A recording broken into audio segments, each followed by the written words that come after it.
நண்பர்களுக்கு வணக்கம். இன்றைக்கி நம்ம குஸ்கா வந்து எப்படி செய்யுதுன்னு பார்க்கலாம். இப்போ வந்து நான் வந்து குக்கர் வந்து வச்சுருக்கேன். குக்கரில் செய்கிறேன். ஆனால் குக்கர் மூடிலாம் எதுவுமே விசில்லாம் போடாமல் தான் செய்ய போகிறேன். இதுக்கு வந்து பேனில் 2 ஸ்பூன் எண்ணெய் விட்டுக்கலாம். நல்லா சூடாகட்டும். ஸ்டவ் ஆன் பண்ணி வச்சுட்டேன் முன்னாடியே.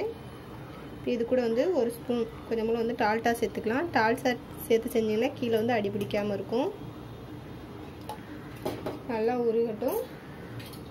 உருகினதுக்கப்புறம் குட்டியாக 3 பிரியாணி இலை, ஒரு லவங்கம், கொஞ்சம் போல் ஏலக்காய், ஒரு பட்டை, அன்னாச்சிப்பூ எல்லாம் வந்து சேர்த்துருக்கேன். மீடியமாக வச்சுட்டே செய்யுங்க, இல்லைன்னா கரிஞ்சு போயிடும். இப்போ இது கூட 3 வெங்காயம் பாருங்கள். 3 வெங்காயம் நீட்டாக கட் பண்ணி வச்சுருக்கேன். இது வந்து சேர்த்துக்கலாம்.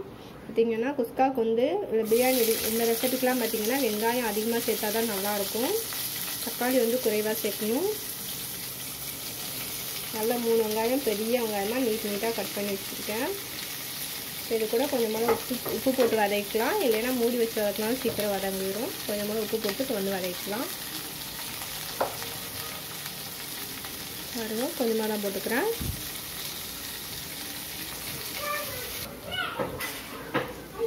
வெங்காயம் வந்து வதங்கிடுச்சு ஓரளவுக்கு. இப்போ வந்துட்டு தக்காளி சேர்த்துக்கலாம்.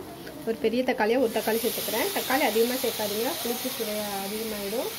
இப்போ வந்து இஞ்சி பூண்டு பேஸ்ட் வந்து ஒரு பெரிய ஸ்பூனுக்கிட்ட 1 ஸ்பூன் வந்து சேர்த்துக்கிறேன். கொஞ்சம் போல் இது கூட வந்து ஒரு 5 பச்சை மிளகா வந்து நீட்டாக கட் பண்ணி வச்சுருக்கேன். அதை வந்து சேர்த்துக்கலாம். இது கூடயே கொஞ்சம் கொத்தமல்லி, மல்லி இலை,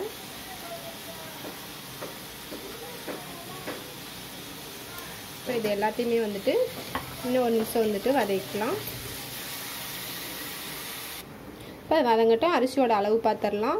இது மெயின் பார்த்திங்கன்னா அதுக்கு பார்த்திங்கன்னா அரிசியோட அளவு தான் பிரியாணிக்கு, இதுக்கு எல்லா ரெசிபிக்குமே.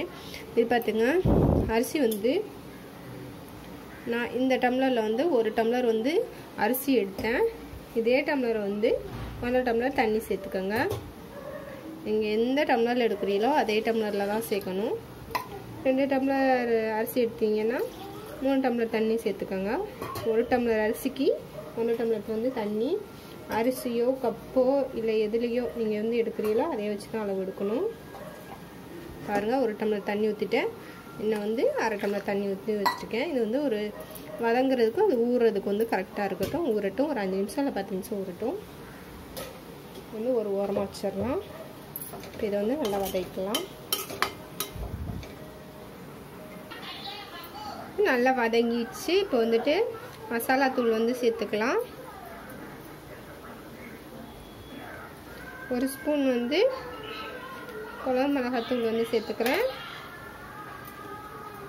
1/2 ஸ்பூன் வந்து மல்லித்தூள், பிரியாணி மசாலா வந்து 1 ஸ்பூன்.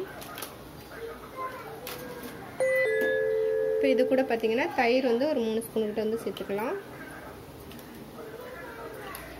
இப்போ இதுக்கு தேவையான அளவு உப்பு சேர்த்துக்கலாம்.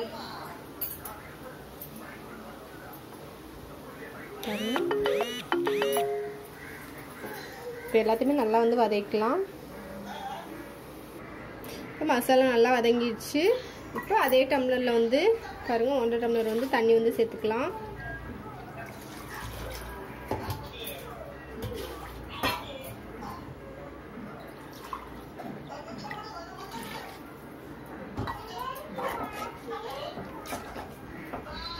இப்போ நல்லா கொதி வரட்டும், வெயிட் பண்ணலாம்.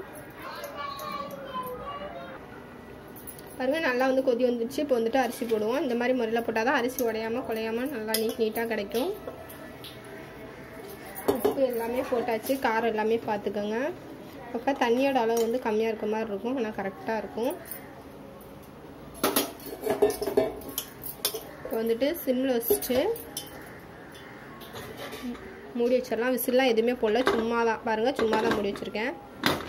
வந்துட்டு அது பாட்டுக்கு இருக்கட்டும். இதே மெத்தடில் நீங்கள் பாத்திரத்தில் கூட செய்யலாம். இப்போ 1/2 மணி நேரம் ஆயிடுச்சு. ஓப்பன் பண்ணிடலாம். பாருங்கள், நல்லாவே வந்துடுச்சு. சிம்லேயே வச்சுட்டு செய்யுங்க. நீங்கள் ஃபுல்லாக வச்சுருந்தீங்கன்னா மீடியமாக வச்சிட்டிங்கன்னா வந்துட்டு சீக்கிரமே தண்ணி வந்து வற்றி போயிடும், வேகவும் செய்யாது. பாருங்கள் எவ்வளோ நல்லா வந்திருக்குன்னு. அவ்வளோதான். என்னோட இந்த பதிவு பிடிச்சிருந்ததுன்னா லைக் பண்ணுங்கள். இவ்வளோ நேரம் என்னோடய பதிவு பார்த்தவங்களுக்கு ரொம்ப ரொம்ப நன்றி.